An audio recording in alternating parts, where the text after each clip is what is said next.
þá förum við aðeins aftur í tíman og förum á torfærukeppni sem haldin var í Vík í Mýrdal Verslunarhelgina. Það rigndi hressilega á þá torfærukappa og áhorfendur þá. Við ætlum að fylgjast með götubílaflokki núna. Það voru 12 gráður til leiks en aðeins 9 tóku þátt í keppninni. Hér er það Gunnar Pálmi Pétursson og hann nælir sér hér í 125 stig í 50 og næstsíðustu þraut. Er þá komið 1035. Var í fyrsta sæti fyrir þessa þraut með 910 stig. Það var Þorsteinn Einarsson, hann var í öðru sæti fyrir þessa þraut. Fer heldur styttra en Gunnar Pálmi hér og fær aðeins 65 stig, kominn 905.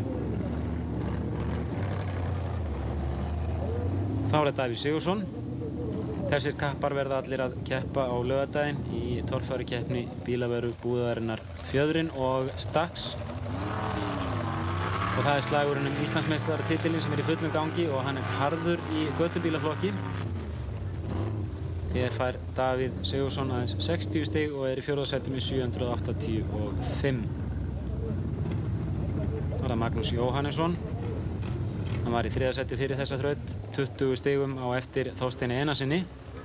Þorsteinn fekk 65 stig hér, þannig að Magnús þarf 85 til að komast upp fyrir. Sama stigafjölda og enn munar á þeim 20 stigum. Þorsteinn Einarsson var hins vegar 130 stigum á eftir Gunnari Pálma Pétursinni. Við erum komin í síðustu þraut sem var tímabraut og hér er það Gunnar Pálmi. Og klukkan gengur. Menn geta fengið allt upp í 400 til 500 stig í tímaþraut.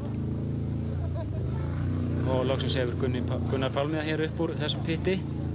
Þá er að fara upp í hliðarhallan. Og hann er að keppa við klukkuna, ekki bara torfærurnar.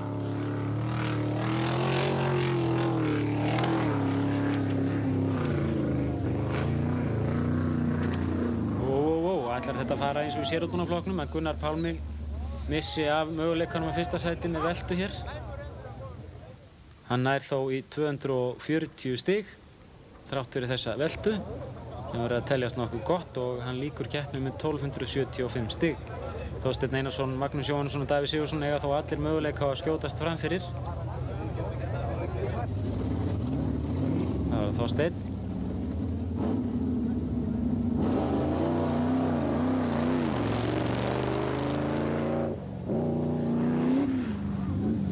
Þetta er sama þraut og sérútbúnarflokkurinn fór. Þeir sem fylgdust með honum fyrir hálfum mánuði sáu gríðarlega veislu á nokkrum keppendum þar, til dæmis Sigþóri Halldórssyni. En hann velti þó í lok brautarinnar og kláraði hann ekki og fékk því ekki eins mörg stig eins og hraðinn á honum gaf til kynna. Og sjá hvað Þorsteinn Einarsson gerir hér. Nei, hann fer bara ekki lengri en þetta. Hann fer miklu styttra en Gunnar Pálmi.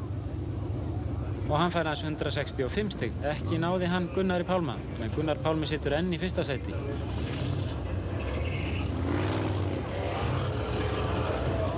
Hér er komin keppandi sem að ég sé nú ekki númerið á, þannig að það er óljóst hver þetta er.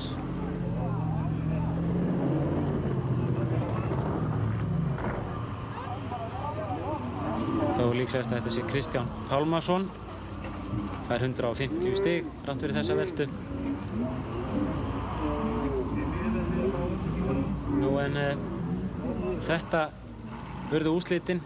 Gunnar Pálmi í fyrsta sæti, Þorsteinn Einarsson í öðru og Magnús Jóhannesson í þriðja. Það munaði 20 stigum á öðru og þriðja sæti.